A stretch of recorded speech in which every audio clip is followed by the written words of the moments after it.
nosso evento, chamaremos agora o professor Magno Duarte Cândido, da Universidade Federal do Ceará, para moderar a palestra de abertura Pecuária do Futuro, ferramentas de suporte à tomada de decisão do manejo e transferência de tecnologia para pastagens, que será proferida pela palestrante doutora Patrícia Menezes Santos da Embrapa, Pecuária Sudeste.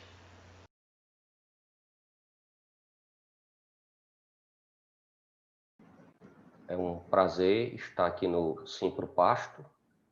Queria agradecer à professora Rosane Rodrigues pelo convite para ser moderador dessa primeira palestra de abertura do evento. Para mim é uma grande satisfação. Eu sou professor do Departamento de Zootecnia da Universidade Federal do Ceará e eu conheço a Rosane há algum tempo. Na realidade, é uma satisfação para mim ter a Rosane como professora na Universidade Federal do Maranhão, e eu me considero um pouco culpado disso, porque eu fui da banca do concurso da professora Rosane.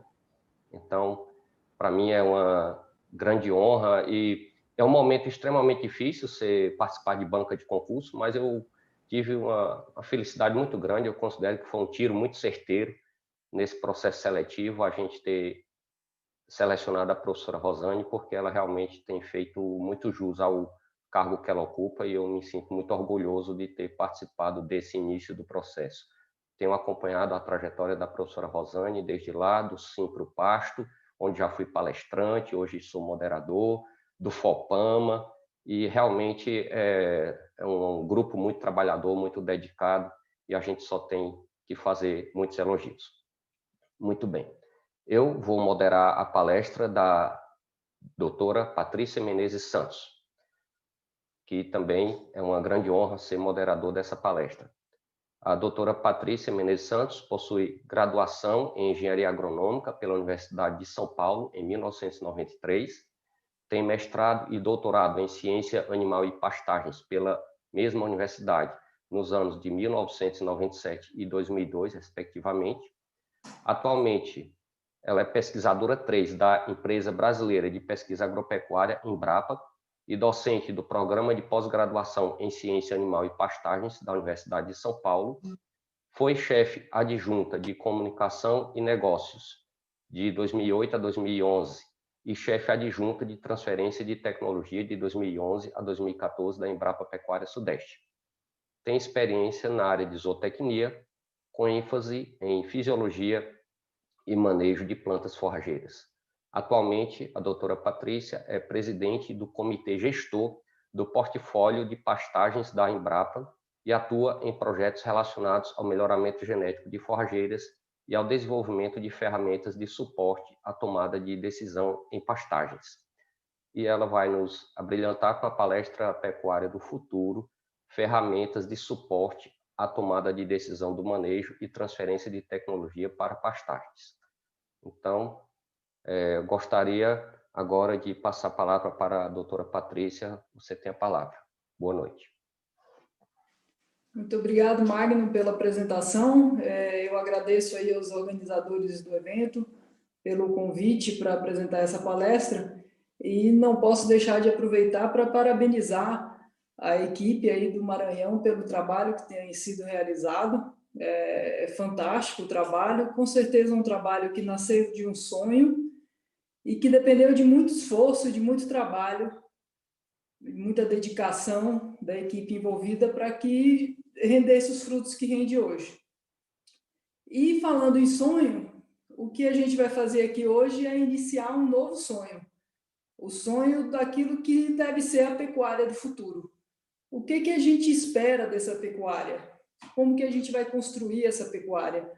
A pecuária hoje ela é muito criticada pelos mais diversos motivos, alguns com razão, outros de forma injusta, mas a gente tem condições, por meio da pesquisa, da ciência, da tecnologia, de fazer mudanças, de transformar esse cenário e fazer com que a pecuária contribua para um sistema agroalimentar mais sustentável, mais justo.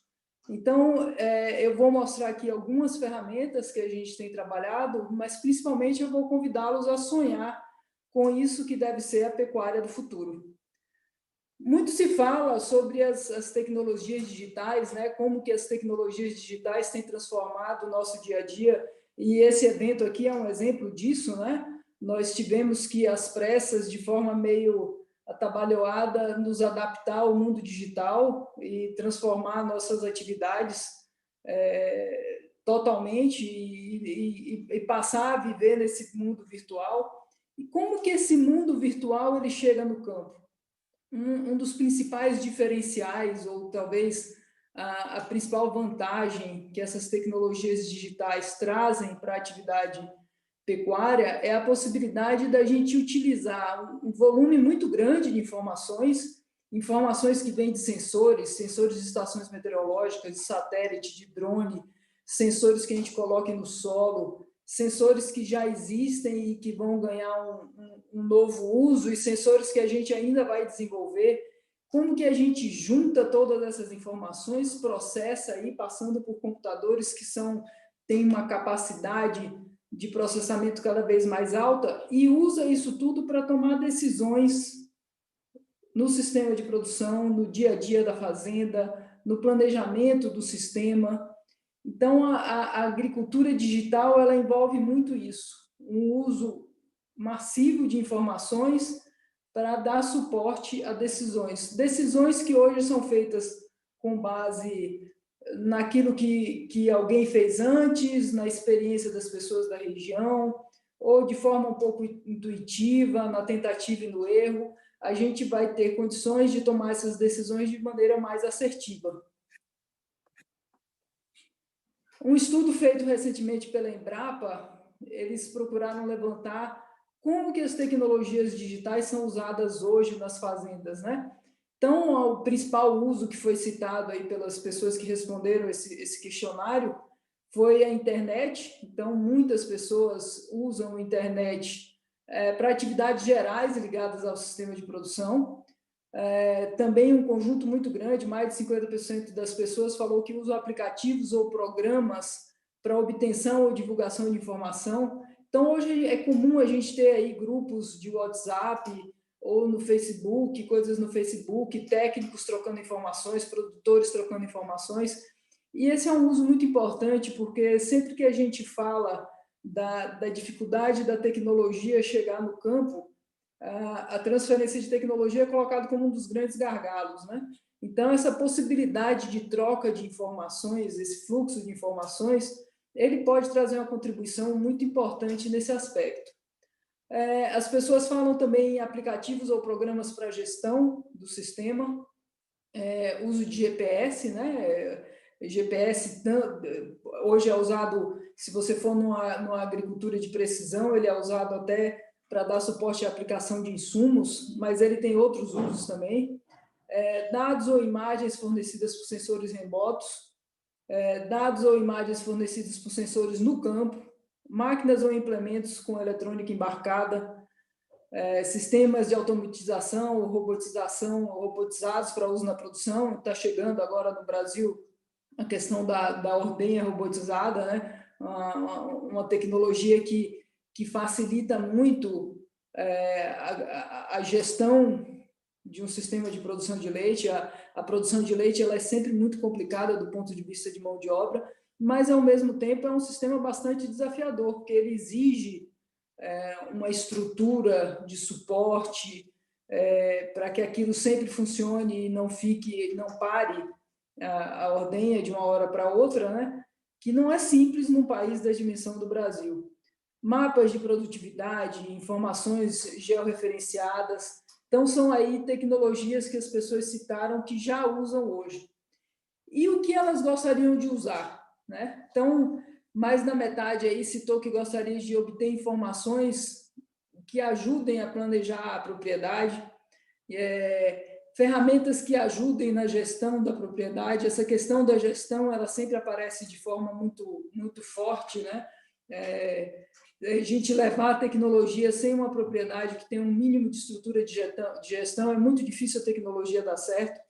Mapeamento e planejamento do uso da terra é um outro uso que as pessoas gostariam que essas tecnologias proporcionassem.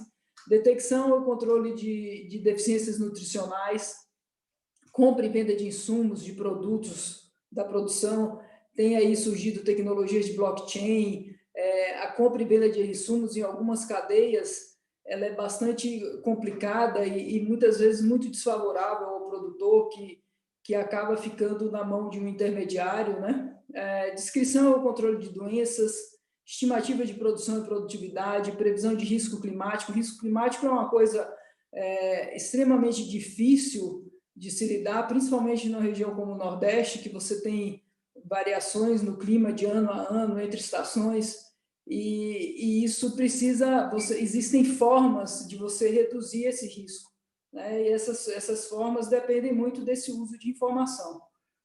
Controle de pragas, controle de falhas operacionais, bem-estar animal, que é uma coisa que a sociedade tem cobrado cada vez mais, controle de plantas invasoras, a questão do déficit hídrico, que também é bastante crítica no Nordeste, e a certificação e rastreabilidade de produtos agrícolas foram aí usos que as pessoas citaram que gostariam de ter, né, dessas tecnologias digitais. No caso desse projeto que a gente vai conversar hoje, esse projeto ele nasceu de uma forma um pouco diferente do que normalmente a gente faz nos projetos de pesquisa. O mais usual é o projeto nascer de uma revisão de literatura, e nesse caso aqui nós fizemos um estudo de prospecção de demandas junto ao setor produtivo para saber quais as ferramentas que a gente iria desenvolver. Então nós fizemos algumas reuniões, fizemos questionários online, e esse foi o resultado dessa prospecção, né? Então as pessoas apontaram que elas tinham interesse em utilizar essa tecnologia de internet das coisas na gestão do seu sistema de produção, e ter sistemas, ferramentas de suporte à tomada de decisão, a questão das cultivares, como escolher as cultivares, ter novas cultivares para condições específicas. Então, esses daí foram os três pontos prioritários para esse grupo. Depois a gente entra em um outro conjunto em que entra a questão da adubação, como aumentar a eficiência de adubação nitrogenada, cenários futuros para as pastagens, a questão de sistemas integrados, a questão do planejamento da produção de forragem na propriedade e assim por diante. Nós, então, diante dessas demandas que foram captadas a partir do setor produtivo, que foram priorizadas aqui segundo critérios de benefício e complexidade, nós estruturamos um projeto de pesquisa que desenvolveu várias ferramentas, ou está desenvolvendo várias ferramentas. Eu vou me concentrar aqui em algumas, não vou listar todas, algumas estão relacionadas ao Pantanal, então tem coisas que não cabem muito aqui nessa apresentação. Uma delas, a primeira que eu vou falar, é um alerta adubação. Qual que é a proposta dessa ferramenta? É muito comum as pessoas terem dúvidas de quando fazer a adubação nitrogenada, né? Não está chovendo, será que eu posso aplicar o nitrogênio hoje? Não posso. Qual que é a melhor época para adubar com nitrogênio aqui em São Carlos, em Piracicaba, no Maranhão? Como que a gente define isso? E se a gente for para a literatura, a gente sabe que a eficiência da adubação nitrogenada ela varia enormemente. Então, na literatura, a gente encontra trabalhos que vão desde 3 kg de matéria seca por quilo de N aplicado até 80 kg de matéria seca por quilo de N aplicado. Parte dessa variação é explicada pelas condições ambientais, de temperatura e disponibilidade de água. Tem outros fatores que interferem aqui, certo? Mas parte dessa variação está relacionada a essa variação, a essa questão climática.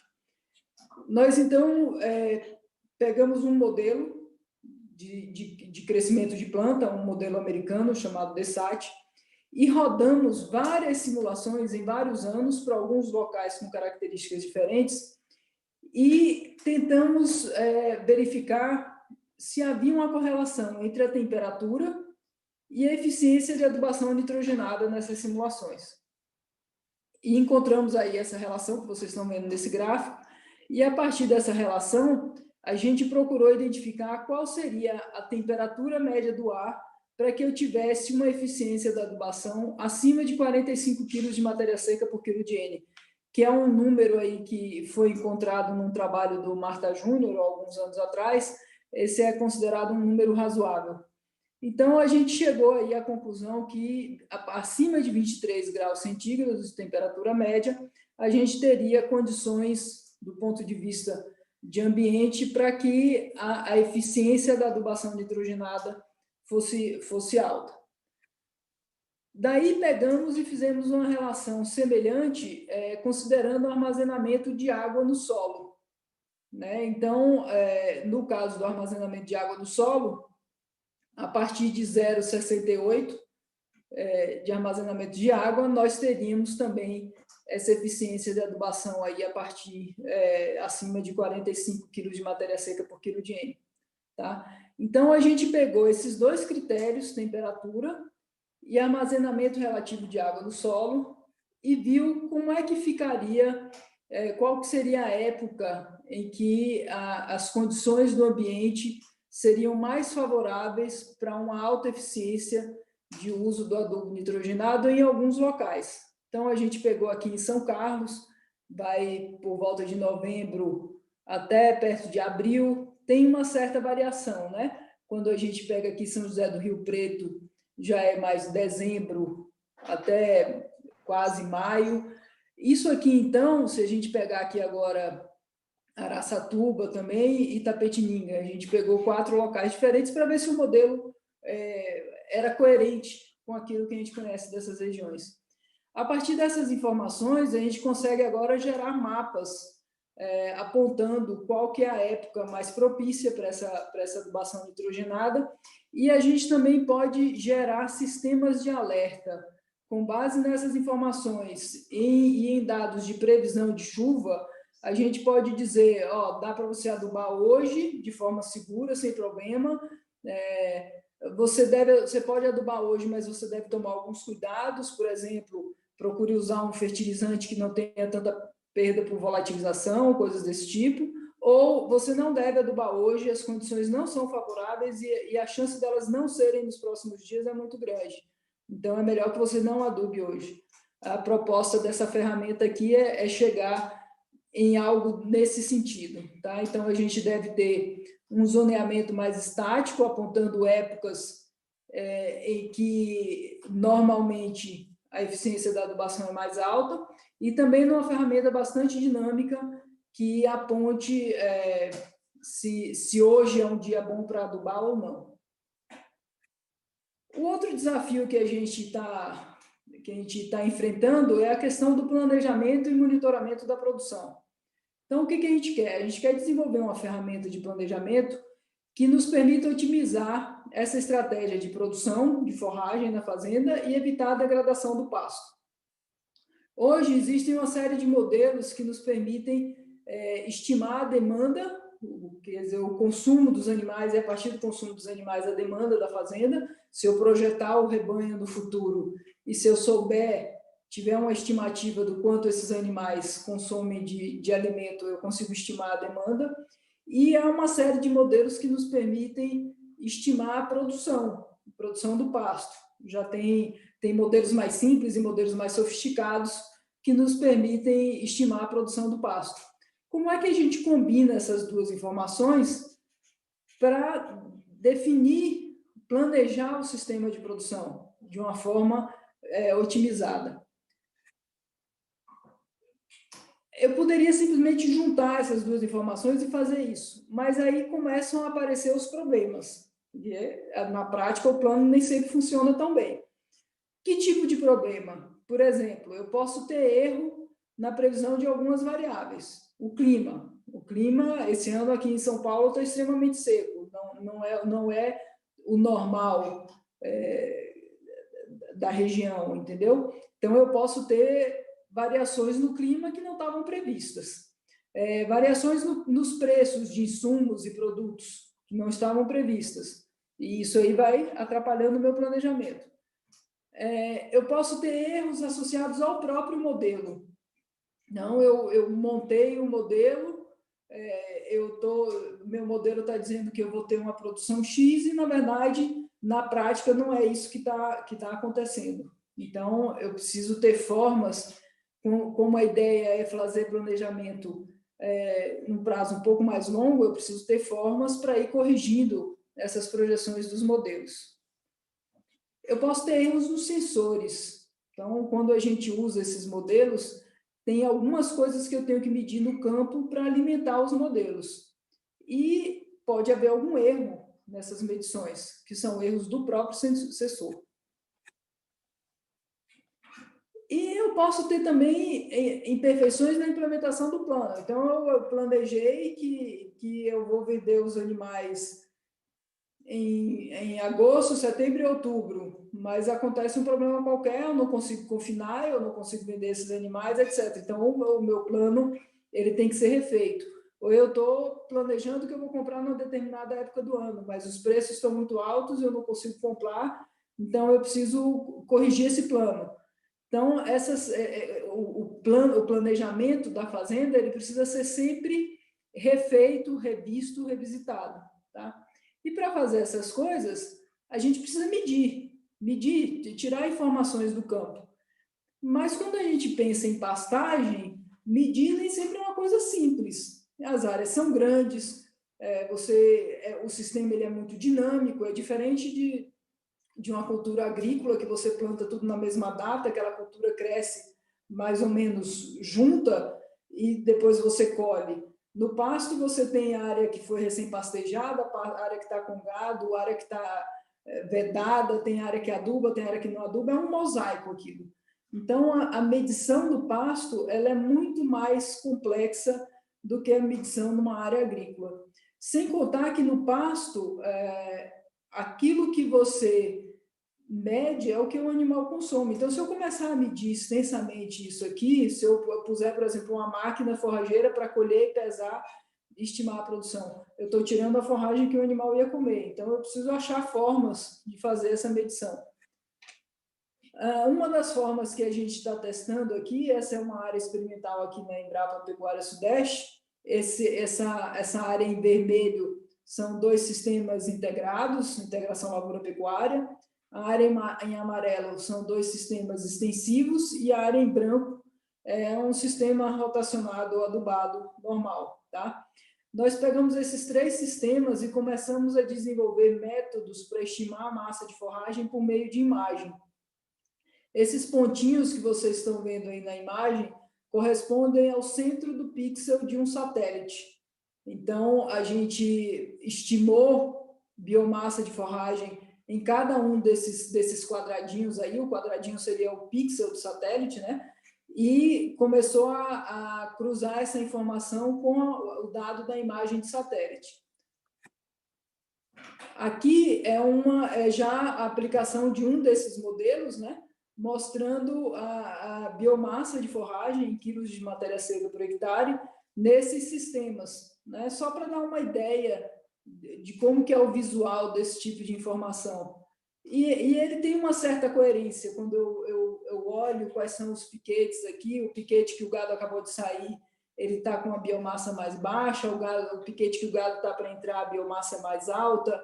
Então, o resultado nos faz crer que a tecnologia ela tem um potencial. Tá?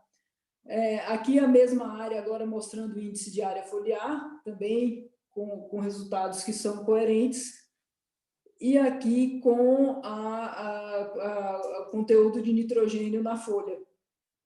Quais que são os gargalos dessa tecnologia? Primeiro que eu não controlo quando que o satélite passa, certo? O satélite vai passar numa determinada frequência no local. Nesse caso aqui, esse satélite que nós usamos, ele passa a cada 15 dias. Se tiver nuvem, a imagem não fica boa, você perde a imagem. Quando está no período seco, os modelos não são bons, o satélite não consegue pegar muito bem a forragem senescida, ele não percebe muito bem isso. Então, tem uns gargalos nessa tecnologia, mas ela tem uma vantagem de nos permitir um mapeamento de uma área muito extensa, né? Você, a partir de uma imagem de satélite, que está disponível de forma gratuita, aí, se a gente consegue pegar isso pela internet, você consegue mapear fazendas muito grandes, ela me dá escala. Então, ela é uma ferramenta interessante, tem suas limitações, mas é uma ferramenta que tem uma aplicação interessante. Se eu quiser reduzir essa escala, ou se eu quiser ter mais controle sobre quando eu pego essa imagem, eu posso partir para o drone. Então, aqui a gente tem 2 ortomosaicos feitos a partir de voos com drone. Então, você põe...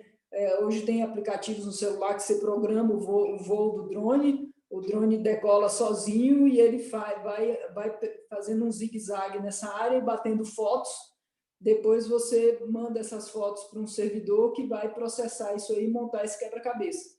Ou você simplesmente processa as fotos sem montar esse quebra-cabeça, porque a necessidade de processamento para montar esse ortomosaico ela é muito grande, né? Então, algumas pessoas têm defendido que, mesmo sabendo que há uma sobreposição entre as imagens, ou que se você não fizer essa sobreposição, talvez alguma área não fique mapeada, algumas pessoas defendem que que seria melhor trabalhar direto com a imagem em vez de montar esses ortomosaicos. O que a gente está fazendo nesse caso? A gente, durante cerca de 2 anos, a gente cortou, o pessoal vinha aqui, fazia o voo com o drone, a gente marcava alguns pontos na área, cortava amostras de forragem e eles voavam de novo para depois sobrepor as imagens e saber exatamente de onde a gente tirou a forragem. Então, eles agora têm a imagem do quadradinho, que são essas imagens que vocês estão vendo aí, a imagem do quadradinho e a informação de quanto tinha de biomassa, de folha, de haste, de material morto, etc., nesse quadradinho. E eles estão usando essa informação para treinar a máquina para reconhecer esse pasto, né? Então, é um trabalho que entra bastante a fundo nessas técnicas de aprendizado de máquina, etc., e o colega que está responsável por essa parte do projeto, ele sempre diz, eu consigo treinar a máquina para reconhecer qualquer coisa. Para fazer isso, eu preciso de muitas imagens. Eu preciso ter a imagem e aquela informação que eu quero que a máquina aprenda. Então, é isso que nós estamos fazendo. Nós estamos gerando imagens para que ele consiga desenvolver os modelos. Tá? Quais que são os principais desafios aí citados naquele estudo da Embrapa que eu comentei com vocês para a adoção dessas tecnologias digitais no campo? Um dos que sempre aparece é a questão da conectividade, né? A conexão com a internet ela é muito desuniforme, mesmo aqui no estado de São Paulo tem muitas regiões do campo que você não tem sinal de celular, quem dirá de internet. Então, a conectividade é um problema. Tem algumas tecnologias surgindo aí, tem uma empresa que está estruturando uma rede de satélites pequenos, etc., que aparentemente vai trazer um avanço grande nessa área. Tem pessoas também buscando usar outros sinais, redes aí de frequências que eram usadas para TV ou para outras coisas, tentando melhorar essa questão da conectividade. Então, tem gente trabalhando nisso, eu imagino que em relativamente pouco tempo a gente tenha um avanço grande nessa questão da conectividade. O valor do investimento para a compra de equipamentos, dependendo daquilo que a pessoa vai estruturar em sua propriedade, isso pode ser bastante complicado, tá? Esses equipamentos eles ainda são caros, mas as pessoas têm trabalhado muito para baratear o custo dessas tecnologias. No caso dos drones, uma dificuldade também é a questão da autonomia de voo. Então, se você for voar áreas muito extensas, você não consegue fazer o voo com uma bateria só, você tem que ter alguns jogos de bateria para conseguir fazer o voo. Essa é uma das principais limitações do drone. E aqui é tanto a questão do voo, quanto a questão de armazenar as imagens, transmitir as imagens. Então, aqui tem alguns desafios. A questão da mão de obra, né? Você tem mão de obra qualificada para trabalhar com esse sistema, que é um sistema um pouco mais complexo. Os usuários terem acesso à capacitação, serem treinados para trabalhar com isso, para interpretar essas informações e saber como usar isso na tomada de decisão no dia a dia. E para algumas coisas, isso é feito por meio da contratação de um serviço. Então, também, aí, às vezes, há uma limitação, né? Você, por exemplo, aqueles ortomosaicos, tem uma empresa que chama Pix4D, que você pode contratar o serviço, jogar as imagens na nuvem e ele devolve o ortomosaico para você. Mas é muito caro, né? Então, essa contratação de serviços, ela ainda é um desafio.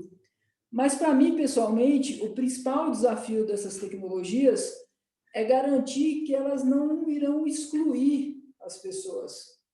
Hoje a gente sabe que o acesso à tecnologia ele é um grande diferencial e é um fator de exclusão no campo. O Brasil, o grupo de pesquisa em políticas públicas da Exalc, estimou que a gente tem cerca de 1,3 milhões de estabelecimentos rurais entre pequenos e médios produtores que têm a pecuária como principal atividade econômica. Essas pessoas dependem da pecuária. Se você tirar a pecuária, é muito provável que elas não consigam se manter do campo, tá? Então, como é que eu posso garantir que essas tecnologias elas serão usadas para promover inclusão e não exclusão? Esse, para mim, talvez seja o maior desafio.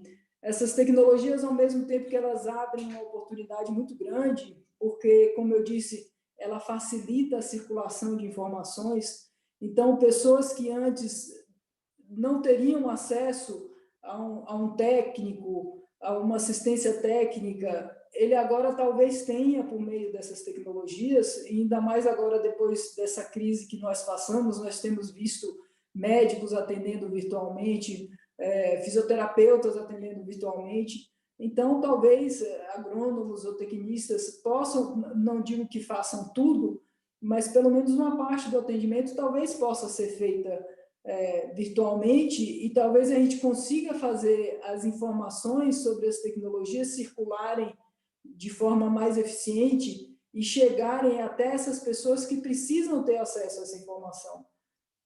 Então, ao mesmo tempo que essas tecnologias elas trazem essa oportunidade, elas também trazem um risco de aumentar a distância entre esses pequenos e médios produtores e os grandes pecuaristas, os grandes produtores, e ameaçar a sobrevivência dessa fatia aí de estabelecimentos menores, né? Então, eu acho que o meu sonho, digamos assim, eu comecei dizendo que nós tínhamos que sonhar a pecuária do futuro.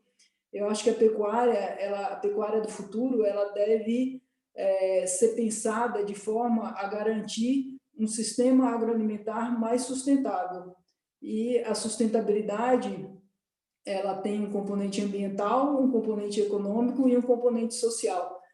E isso tudo deve estar incluído nesse sonho do que deve ser essa pecuária do futuro. Era isso que eu tinha para apresentar para vocês, e eu fico à disposição aí para responder as perguntas que vocês tiverem e bater um papo. Ok, agradecemos a doutora Patrícia pela brilhante palestra, um tema extremamente instigador, e vamos começar aqui com algumas perguntas. Enquanto vão chegando mais perguntas aqui, eu vou começar a descarregar minha munição para a doutora Patrícia. Tem uma questão que eu acho que é uma das mais centrais dentro do tema, que você até abordou um pouco nos seus desafios, mas eu vou puxar um pouco ela e eu vou tentar, talvez, ampliar um pouco a discussão. Seria alguma coisa do tipo, o Brasil, ou qual parte do Brasil está preparada para a pecuária 4.0? Nós temos estrutura, capacidade de armazenamento, velocidade de acesso e de transmissão, alcance amplo dessas informações, familiaridade das pessoas com esse tipo de tecnologia. A gente vê muito em alguns locais ainda produtores que nem a escrituração zootécnica básica fazem, nem no papel, nem na caderneta. Como é que fica isso? Pensando no uso amplo, né, para evitar ou para minimizar a exclusão, né? Eu Eu digo até assim, porque o questionário também, eu até queria saber se o questionário ele foi feito com que perfil de produtor, né? Se a própria maneira como foi feito o questionário, se ele não pode ter limitado o alcance do tipo de perfil que fez a resposta, para que tipo de limitações eles enxergam.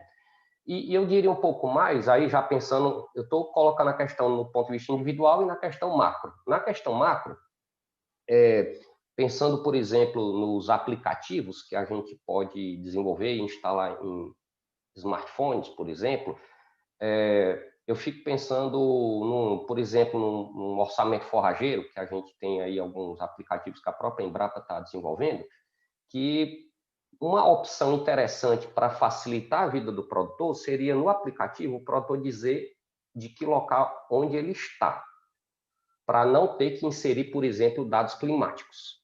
E aí, a ideia seria o aplicativo pegar o dado climático a partir da localização. Mas aí isso parece que a capacidade do aplicativo fica muito limitada, ou da própria rede para receber esse dado. Então, como é a estrutura macro e pontual, como é que está para entrar nessa pecuária 4.0, pensando no Brasil como um todo e nas suas diversas regiões? Eu acho que quando a gente pensa em pecuária, o Brasil ele tem diversidade em todas as suas regiões. Tá? Então, eu vou ter aqui em São Paulo gente que tem ordenha robotizada e gente que não dá sal mineral para as vacas. Então, eu tenho uns extremos. Uma vez nós recebemos uma pesquisadora holandesa aqui, ela fez um gráfico na lousa e disse assim, nós estudamos os sistemas de produção no mundo inteiro e chegamos à conclusão que no mundo tem sistemas de produção, desde o nômade que tem na África, etc., com a produção de tantos litros de leite por hectare, até o mais eficiente de todos, que era o sistema lá da própria Holanda. Onde que vocês estão aqui no Brasil? E eu lembro que tinha um colega na sala que disse assim, tirando esse nômade, que aqui no Brasil não tem muito, nós temos todos os outros. Então, o Brasil é mais ou menos isso. Nós temos todos os sistemas, do mais extensivo, do que usa praticamente zero de tecnologia, ao mais tecnificado, que não deixa a dever para nenhum sistema de produção no mundo, que usa tudo que tem disponível de tecnologia. E uma tecnologia adaptada à região tropical, o que é uma coisa muito interessante. Às vezes a gente vê pessoas de empresas multinacionais vindo para o Brasil e elas não entendem muito bem o que é feito aqui, né? Então, nós dominamos essa tecnologia, só que nós temos dificuldade de fazer com que essa tecnologia chegue a todos. E nós vamos ter pesquisadores com todos os perfis em todas as regiões. Em algumas, a gente tem algumas diferenças regionais. Então, no Centro-Oeste, você vai ter propriedades maiores, etc. No Nordeste, propriedades um pouco menores. No Sudeste, uma tendência a sistemas mais diversificados. Tem uma certa tipologia nos sistemas, mas, de modo geral, nós vamos ter desde da pecuária 1.0 até a pecuária 4.0 em todas as regiões do país. E a gente precisa, da mesma forma que a gente precisa, com essas tecnologias, atender a pessoa que está lá na ponta, que atende ao mercado internacional, que exporta carne, que precisa provar, ter certificação, ter rastreabilidade, provar questões relacionadas a sequestro de carbono, etc.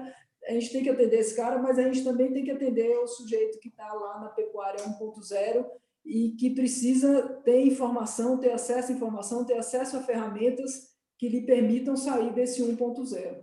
E esse eu acho que é um grande desafio. Essa questão do processamento de dados, onde o processamento é feito, ela faz parte desse desafio, entendeu? Então, eu vou numa fazenda, eu posso encher de sensores aquilo ali, mas de alguma forma eu tenho que fazer isso subir na nuvem e ir parar em algum lugar onde isso vai ser processado. E isso é um desafio, em algumas regiões é um desafio maior, em outras é um desafio menor, mas se eu for aqui na Embrapa, em São Carlos, lá onde eu fico, não tem sinal de celular. Então, eu estou no centro do estado de São Paulo e o meu celular não funciona dentro da fazenda da Embrapa. Eu consigo usar o WhatsApp me ligando na rede wireless da unidade, mas eu não tenho sinal de celular. Então, isso vai existir, vai se replicar aí em maior ou menor escala em todas as regiões do Brasil. Essas tecnologias que têm sido anunciadas aí com satélites pequenos, tem uma rede que está sendo... de vez em quando a gente recebe umas notícias sobre isso, uma empresa que está estruturando isso, pessoas que estão usando algumas frequências de sinal que eram usadas para outras coisas que agora não são mais usadas, eles estão adaptando isso para melhorar essa questão de conectividade. Então, tem gente estudando como resolver o problema. Se a gente pensar em satélite, se for satélite, resolve para qualquer lugar, entendeu? Essas outras alternativas, eu não sei o quanto que isso seria, alcançaria as regiões mais desafiadoras aí do Brasil. Então, tem essas possibilidades, são coisas que estão avançando, mas que ainda levam um tempo. Quando a gente fala em aplicativo de celular, as pessoas que trabalham com o desenvolvimento dessas ferramentas falam muito em você ter ferramentas que combinam dispositivos. Então, parte das coisas acontece no celular, parte das coisas vão acontecer no computador, parte das coisas vão acontecer no servidor com a maior capacidade de processamento. Então, vou pegar o exemplo aí da base de clima que você falou. De repente, a pessoa vai alimentar uma informação no celular e, em vez de eu baixar os dados de clima de uma base qualquer, meteorológica qualquer, e trazer para o celular da pessoa para ser processado ali, eu, na verdade, tenho que subir as informações da pessoa para um servidor que vai buscar essa base de clima, processar e devolver para o celular só a informação que a pessoa precisa. Que a pessoa não precisa ver a base de clima como um todo. Ela precisa de uma resposta qualquer. Quantos animais eu coloco aqui? Ou como que deve ser o planejamento mês a mês. O que ela precisa não é o dado da base de clima. Ela precisa de uma resposta para um problema dela, né? Então, a complexidade por trás dessa resposta não necessariamente precisa vir para o celular. Ela pode ficar num servidor na nuvem. E o que vem para o celular é a resposta que ela precisa. A gente tem a tendência de, quando desenvolve ferramentas, e isso é comum até em sistemas de gestão de fazendas que a gente vê por aí, a gente começa a achar aquilo ali legal e vai tornando o negócio cada vez mais complexo. Então, a gente vai pondo, não, mas a gente podia pegar mais essa informação e a gente podia pegar mais aquela informação, a gente podia detalhar isso, a gente podia detalhar aquilo. No final, o sistema ele fica tão detalhado e a necessidade de inputs no sistema, de informação que você precisa alimentar o sistema é tão grande que a pessoa não consegue abastecer o sistema. E aí ela começa a colocar informações que não são reais. E o sistema começa a ficar deficiente, porque as informações que você está pondo ali, elas não são reais. Eu lembro de um sistema que existiu há muito tempo atrás, chamava Monte Panaceia, depois ele teve uma versão melhorada, que eu não me lembro o nome, e uma das informações que esse sistema pedia era o peso do bezerro ao nascer. Você imaginar uma fazenda de gado de corte, a vaca para lá longe, você trazer o bezerro para o curral para pesar ele no dia que ele nasceu, aquilo não acontecia. Então, o encarregado na fazenda, ele colocava 40 quilos. Todos os bezerros nasceram com 40 quilos. Esse tipo de coisa acontece. Se você começar a demandar informação demais e não tiver condições da pessoa gerar aquela informação, ela vai para um número médio ali.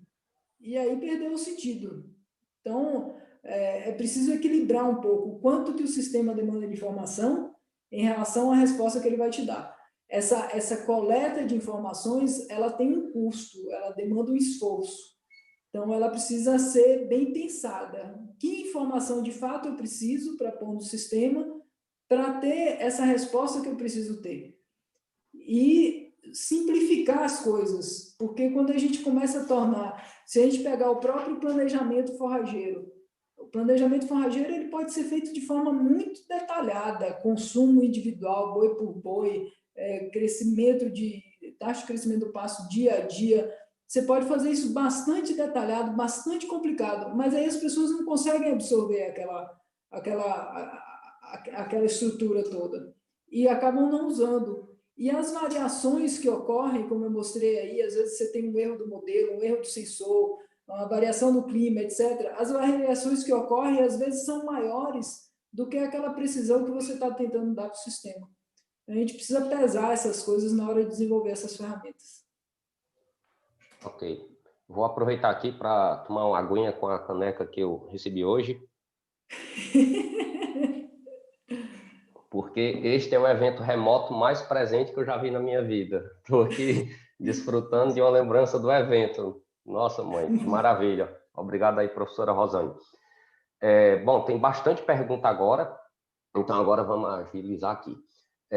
O Emerson, ele está perguntando, eu acho que você já fez algumas considerações, mas só para registrar e ver se tem algum detalhe a mais, como adaptar essas inovações tecnológicas para pequenos produtores?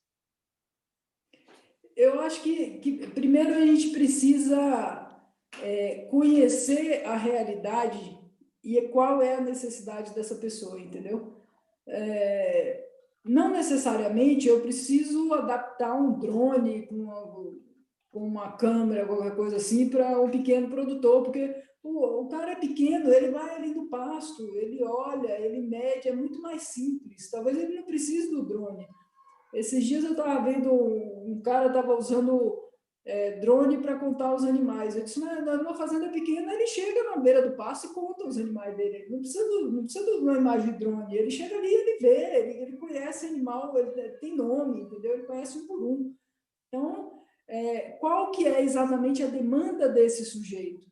A demanda desse sujeito talvez possa ser atendida com coisas mais simples que não impliquem num investimento tão grande em equipamento, em máquina, etc.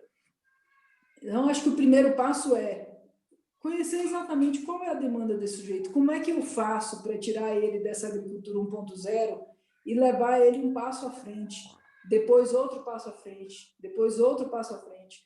E eu imagino que coisas que deem a ele acesso à informação, mas uma informação que de alguma forma ele transmita segurança.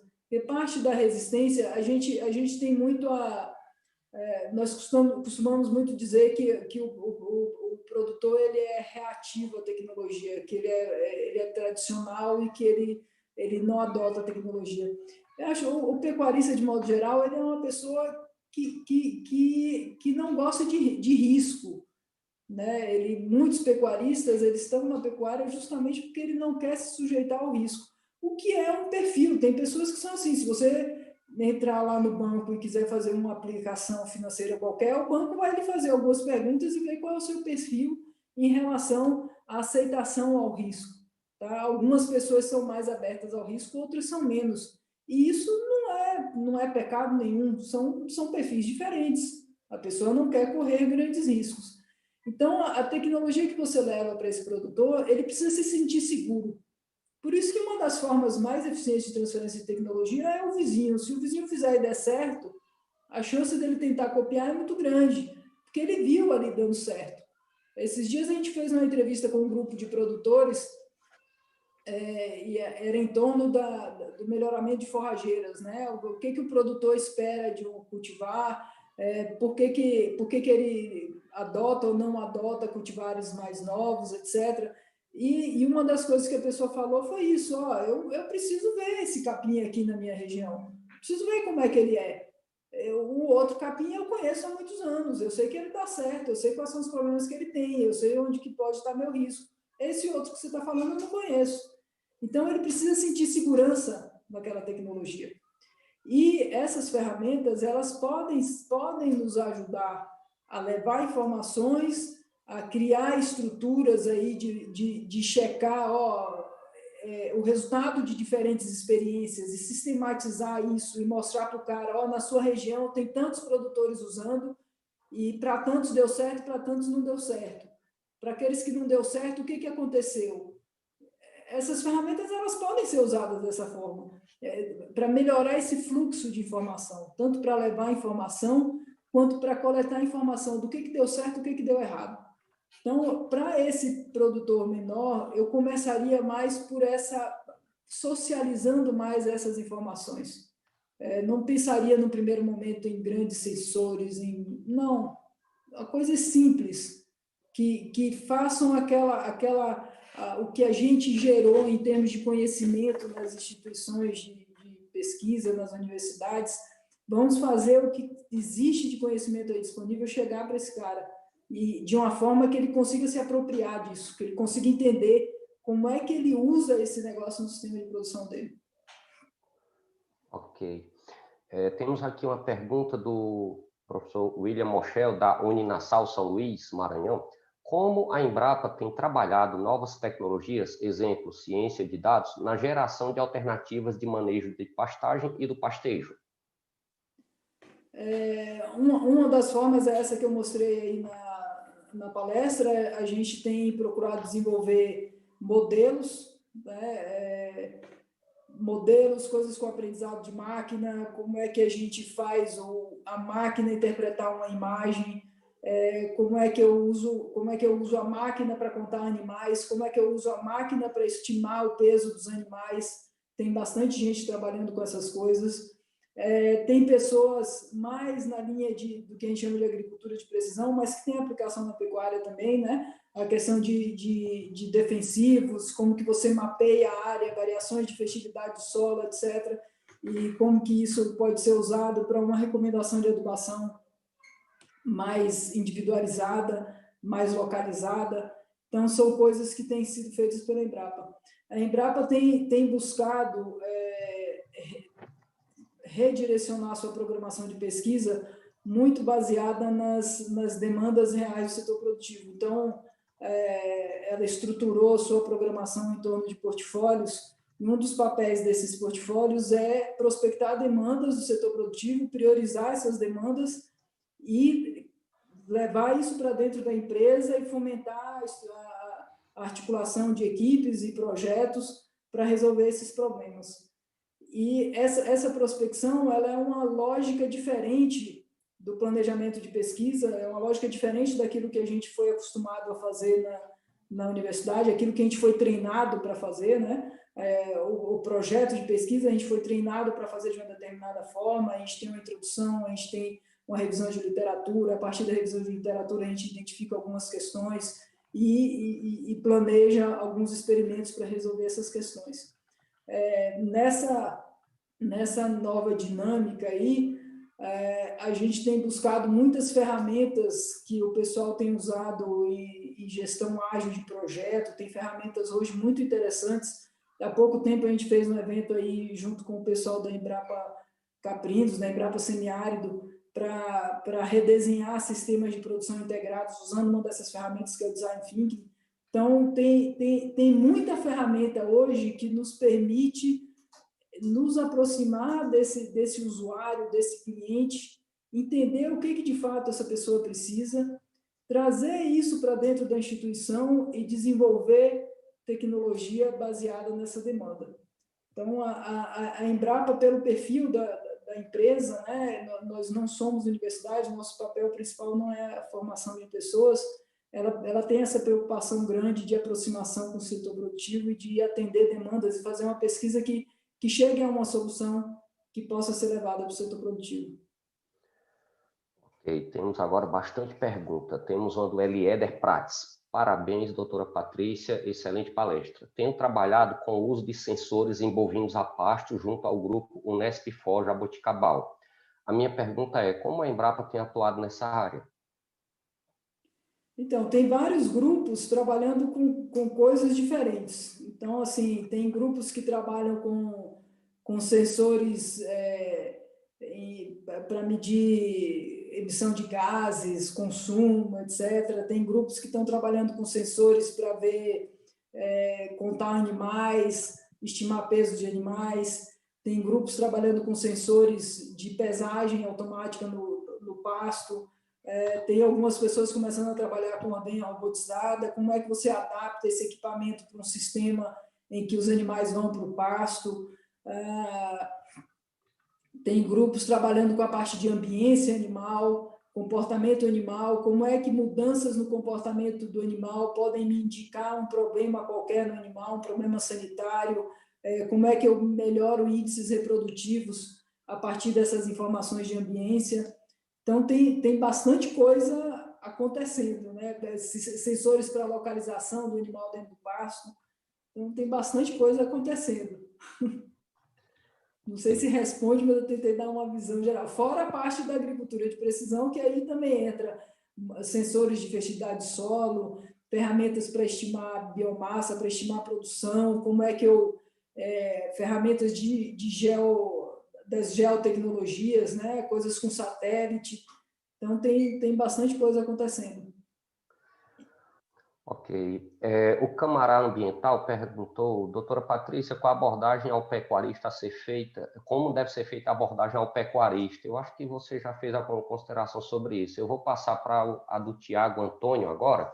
Doutora Patrícia, em sua visão, o que falta para avançarmos nesse ramo tecnológico? Eu acho que são ferramentas que estão chegando e que ainda demandam uma certa pesquisa, entendeu? Por exemplo, a interpretação das imagens do drone. A gente já tem condições, por exemplo, de dizer quanto o capim ocupa do solo. Você pegar um pasto, estimar a biomassa de um pasto é uma coisa muito difícil. Então, você vai ter, desde a dificuldade de você estimar o que é pasto mesmo, o que é invasora, o que é solo descoberto, e depois daquilo que é pasto mesmo, quanto tem de biomassa, que isso aí é desuniforme ao longo na extensão do pasto, né? Então, a gente já tem condições de estimar algumas coisas, mas a gente ainda não tem um modelo preciso que diga aqui tem tantas toneladas de matéria seca. A gente não chegou nesse ponto ainda. E isso demanda mais um esforço de pesquisa, entendeu? Para desenvolver esses algoritmos. E aí a gente precisa gerar imagens para desenvolver isso. Tem já alguns modelos para contar animais do pasto. Eles já fizeram a máquina reconhecer o boi com, sei lá, 90 e tantos % de acerto. Mas aí começam a surgir os desafios. O drone não tem autonomia de voo. Então, se eu tenho um pasto muito grande, o drone tem que subir, ele começa a voar, ele vai ter que descer para trocar a bateria e subir de novo. A hora que ele fizer isso, o animal se movimenta e ele não consegue mais rastrear. Então, aí tem uma fonte de erro, né? O processamento das imagens. Se eu precisar montar um ortomosaico, leva horas num computador muito bom para você montar um ortomosaico. Então, aí tem um outro desafio. Então, tem uma série de pequenos desafios que ainda demandam uma pesquisa mais básica. Mas, talvez, entender a real necessidade da pessoa seja o principal desafio. Por exemplo, nessas entrevistas que nós andamos fazendo com produtores, uma das coisas que eu perguntei é sobre a questão do uso de imagem de satélite. E um dos produtores que eu entrevistei, ele disse assim, nós até contratamos um serviço aqui, a gente recebia as imagens de satélite, mas a gente olhava aquela imagem e no final eu tinha que ir no campo checar se a informação era aquela mesma. Então, já que eu tinha que ir no campo, eu já vou no campo, eu não preciso pagar pelo serviço da imagem. Entendeu? Então, aquele serviço não atendia a necessidade dele. Qual o serviço que, de fato, vai atender a necessidade dele? Eu só vou saber isso se eu for lá conversar com ele. E hoje a gente segue a lógica contrária, entendeu? A gente desenvolve a tecnologia, leva para ele, e se ele não aceitar, a gente critica o produtor. E muitas vezes a gente está levando um serviço que não resolve o problema dele. A gente precisa saber qual é o problema dele. A gente precisa ir lá conversar com ele. O Brasil hoje, a maior parte da população brasileira está no ambiente urbano, ela cresceu no ambiente urbano. Ela tem pouco contato com o sistema de produção, com o ambiente rural. É preciso ter um certo retorno. As pessoas que se formam nos programas de pós-graduação, a sua grande maioria são pessoas de origem urbana e hoje pessoas de origem urbana treinadas por professores também de origem urbana. Nós fomos aos poucos perdendo um pouco esse vínculo com o sistema de produção em si. São poucas as pessoas que conseguem ter a visão do sistema de produção. Então, a pesquisa ela tende a ficar cada vez mais acadêmica. E tem um gap aí, essas duas pontas não conseguem conversar, entendeu? Eu faço uma pesquisa acadêmica que ela tem aplicação, mas eu não consigo pôr aquilo num formato que esse indivíduo aqui vai conseguir se apropriar, porque esse diálogo ele é muito, ele praticamente não existe, quando existe, ele é muito frágil. Então, é preciso criar pontes de diálogo entre essas pessoas. É preciso que a universidade forme pessoas que consigam construir essas pontes. Isso é uma reflexão que precisa ser feita. Qual é o perfil do profissional que eu preciso pôr no campo, pôr nas instituições de pesquisa, etc., para que ele crie essas pontes? Nós temos, de um lado, pessoas capacitadas e gerando um conhecimento cada vez mais profundo, cada vez mais especializado. Mas é preciso ter alguém que consiga olhar para isso aqui e dizer, isso aqui eu pego, isso aqui desse jeito e trago para cá, e aplico assim, e vai ter um resultado bom. Um exemplo que eu sempre cito para os meus alunos é o soro caseiro. O soro caseiro é uma solução extremamente prática, que salva milhares de vidas no mundo inteiro. É um copo de água, uma medida de sal, uma medida de açúcar. É isso aí. Nessa recomendação muito simples, que qualquer pessoa, qualquer mãe entende, você pega um copo d'água, uma medida dessa de sal, uma medida dessa de açúcar. Por trás disso daí, tem um volume enorme de conhecimento básico, de medicina, de bioquímica, de um monte de coisa. As pessoas, alguém teve uma ideia brilhante e conseguiu juntar esse conhecimento básico, todo que existia, de bioquímica, de medicina, de fisiologia, conseguiu juntar tudo isso e transformar isso numa recomendação que qualquer pessoa, em qualquer lugar na África, no Nordeste, onde você quiser, a pessoa consegue fazer um soro caseiro e salvar a vida de uma criança. Então, como é que a gente faz isso? Como é que eu pego esse conhecimento, esse volume enorme de conhecimento que a gente tem, um conhecimento de agricultura tropical, entendeu? Como é que eu transformo isso em algo que a pessoa lá consiga se apropriar? A pessoa nas condições que ela está. Porque eu não vou, num curto espaço de tempo, mudar a formação escolar dessas pessoas, ter técnicos de extensão rural no Brasil inteiro, no volume que precisa. Não vai acontecer. A gente precisa achar soluções diante do cenário que está aí. Quais são essas soluções? E a partir dessas soluções, as outras vão chegando, entendeu? À medida que eu melhoro a condição e a qualidade de vida dessa pessoa, essa pessoa vai começar a exigir mais educação, a pessoa vai começar a exigir outras coisas que hoje não chegam para ela. E os filhos dela vão ter condições melhores de vida, de estudar, de saúde, etc. Mas a gente precisa levar soluções para ela, não simplesmente dizer o nível, a formação... as pessoas não têm formação suficiente para adotar tecnologia. Ela tem, se você conseguir transformar aquilo numa coisa simples, ela consegue. Mas você tem que conseguir transformar aquilo numa coisa simples. Não tem extensão rural. Não tem. Como é que eu vou usar essas ferramentas digitais todas aí para resolver esse problema? A gente precisa ser criativo, precisa começar a achar a solução. Ok. O Tiago Carvalho e o Lucas Silva perguntam questões que você já abordou sobre a acessibilidade e como fazer essa difusão junto aos pequenos produtores. Eu vou passar para uma pergunta um pouco diferente. O Esdras Henrique Silva pergunta se esses trabalhos mostrados na palestra sobre o uso de imagens de satélite e de drones, se eles estão disponíveis, já foram publicados? O da Cisneiro já está publicado. De drone tem alguma coisa preliminar, mas a gente ainda não tem os modelos. E tem mais, a gente está desenvolvendo, a gente está melhorando os modelos de satélite. Os modelos de satélite ainda tem muito problema. Principalmente quando você entra na época seca, esses modelos com satélite, eles não são bons.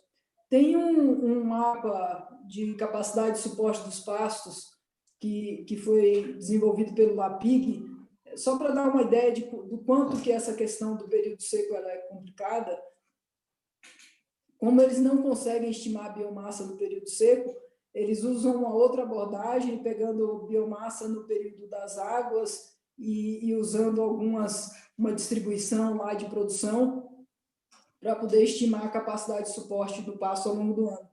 E se você pega aqueles mapas, a minha percepção é que eles estimam capacidade de suporte extremamente elevadas. Capacidade de suporte que, se a gente puser na prática, a gente degrada o ambiente. Só para vocês terem uma ideia, a escala deles começa em 2 UA. Isso incluindo a região da Caatinga. Na Caatinga, a gente fala em hectares por UA.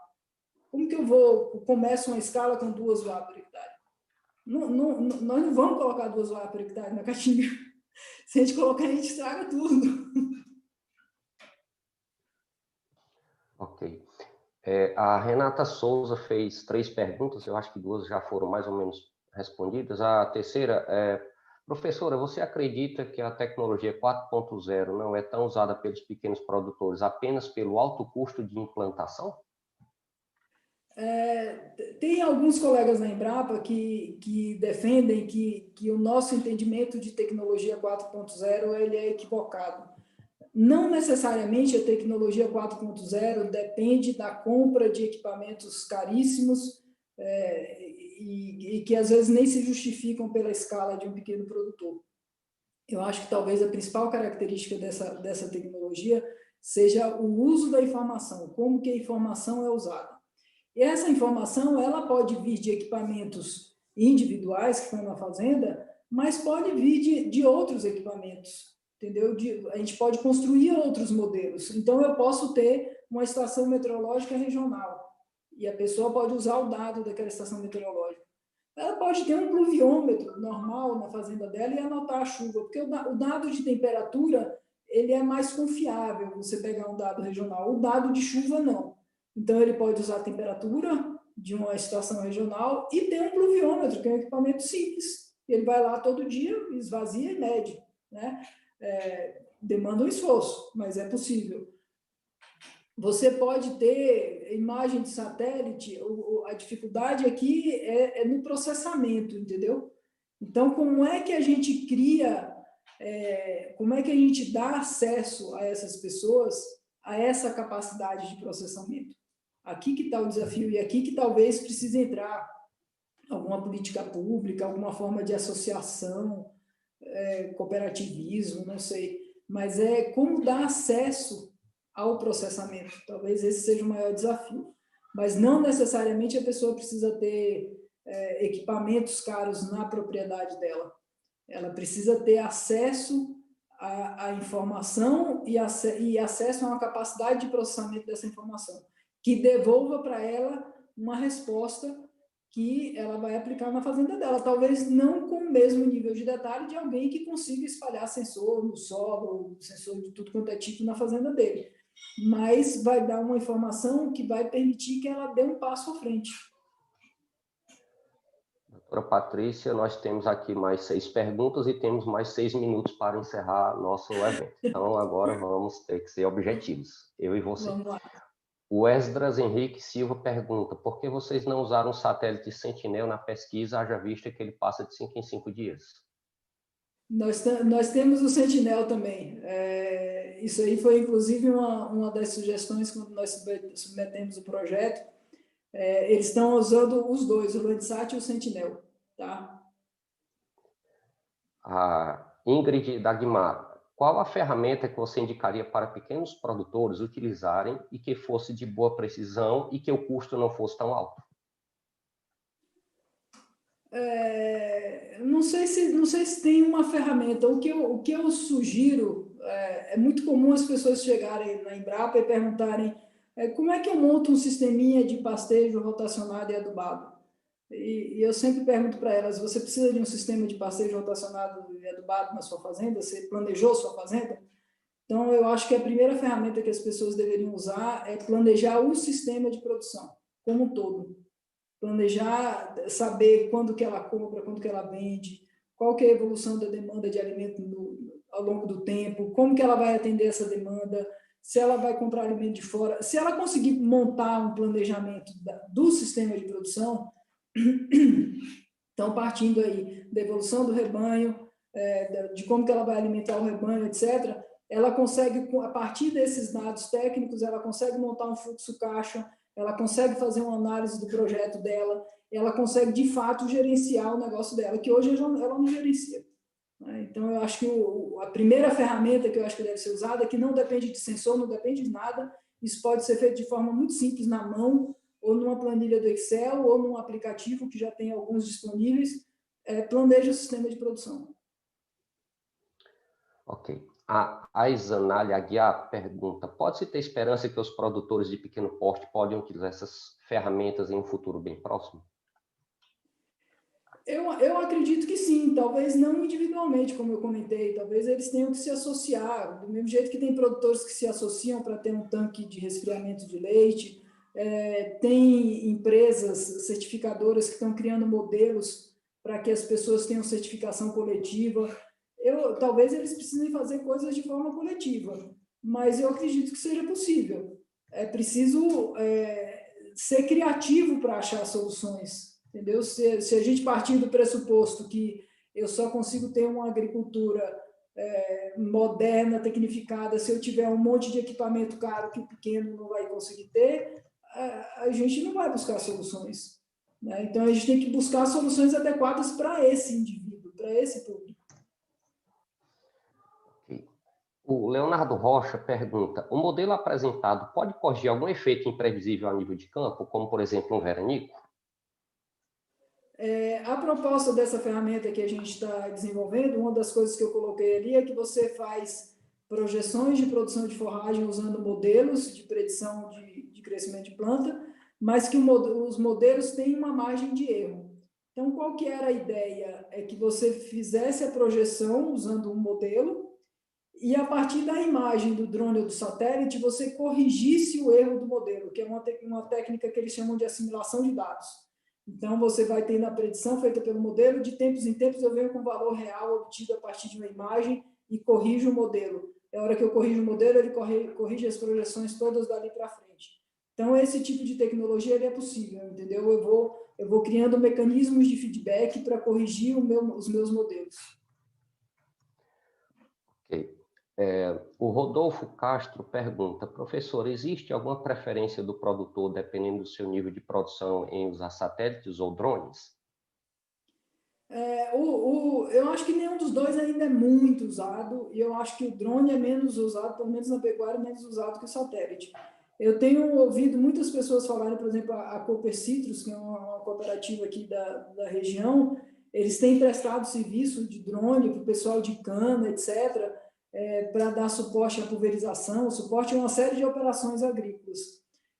Não tenho visto isso ainda sendo usado em larga escala para pasto. A gente vê algumas empresas, algumas startups falando de tecnologias nesse sentido, mas a hora que você investiga um pouco mais a fundo, a impressão que a gente fica é que eles, de fato, ainda não têm os produtos.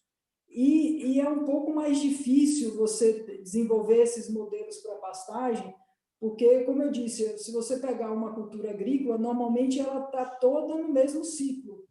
E muitas vezes a pessoa tem um histórico de anos anteriores de produção da área. Então, eu consigo pegar uma base de dados de imagem de satélite antiga e casar com esse histórico de produção e desenvolver modelos. No pasto, a maior parte das vezes a pessoa não tem a informação, como acho que o próprio Magno falou, não tem nem a escrituração básica do negócio.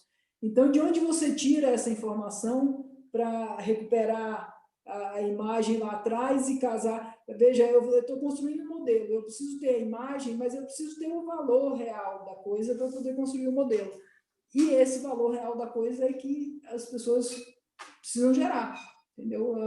Esse colega meu que trabalha com a questão das imagens, ele diz, se eu quiser treinar a máquina para reconhecer gato, eu vou na internet, busco um monte de imagem de gato, porque tem um monte de imagem de gato na internet, ponho lá e deixo a máquina rodando para ela aprender como é que reconhece gato.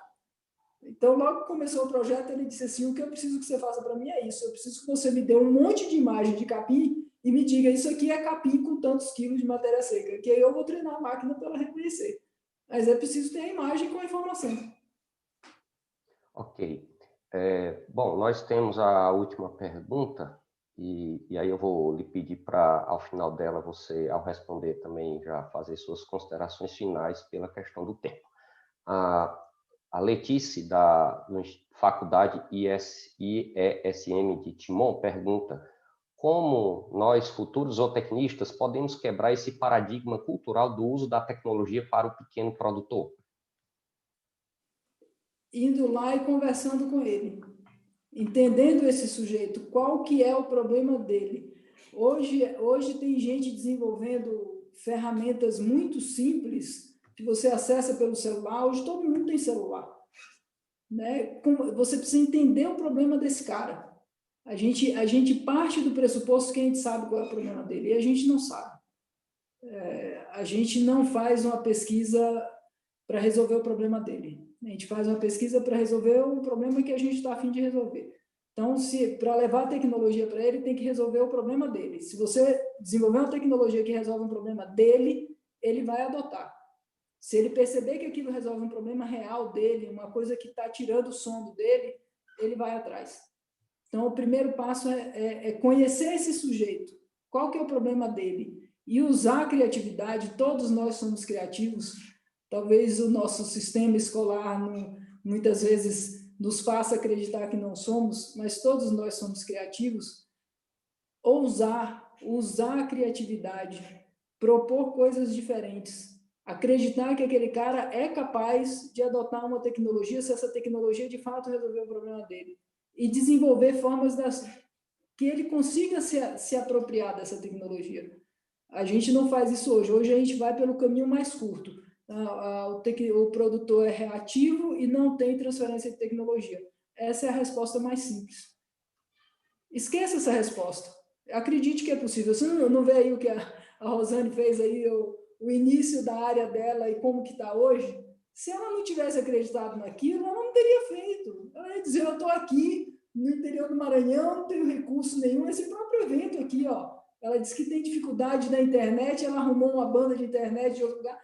Primeiro passo é acreditar. Acredite que é possível. É possível. Se você acreditar que é possível, a solução vai surgir. Você vai se juntar com outras pessoas que também vão acreditar e vão construir esse sonho. Mas se você parte do pressuposto que não é possível, não tem jeito. Não é possível. Você já matou ali no ninho. Não precisa matar no ninho. Acredite que é possível. Acho que essa talvez seja a minha mensagem final. Acredite que é possível.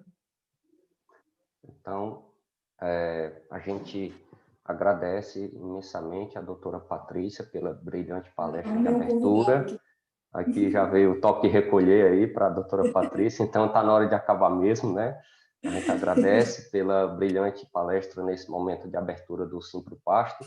E antes de eu passar a palavra de volta ao Rafael para ele dar os avisos finais, eu queria só registrar aqui o patrocínio aqui da Festipar aqui no evento, né? E também agradecer aí pela entrega do certificado do moderador, que no evento remoto recebeu o certificado, é um negócio difícil de acreditar, mas eu estou recebendo aqui o certificado.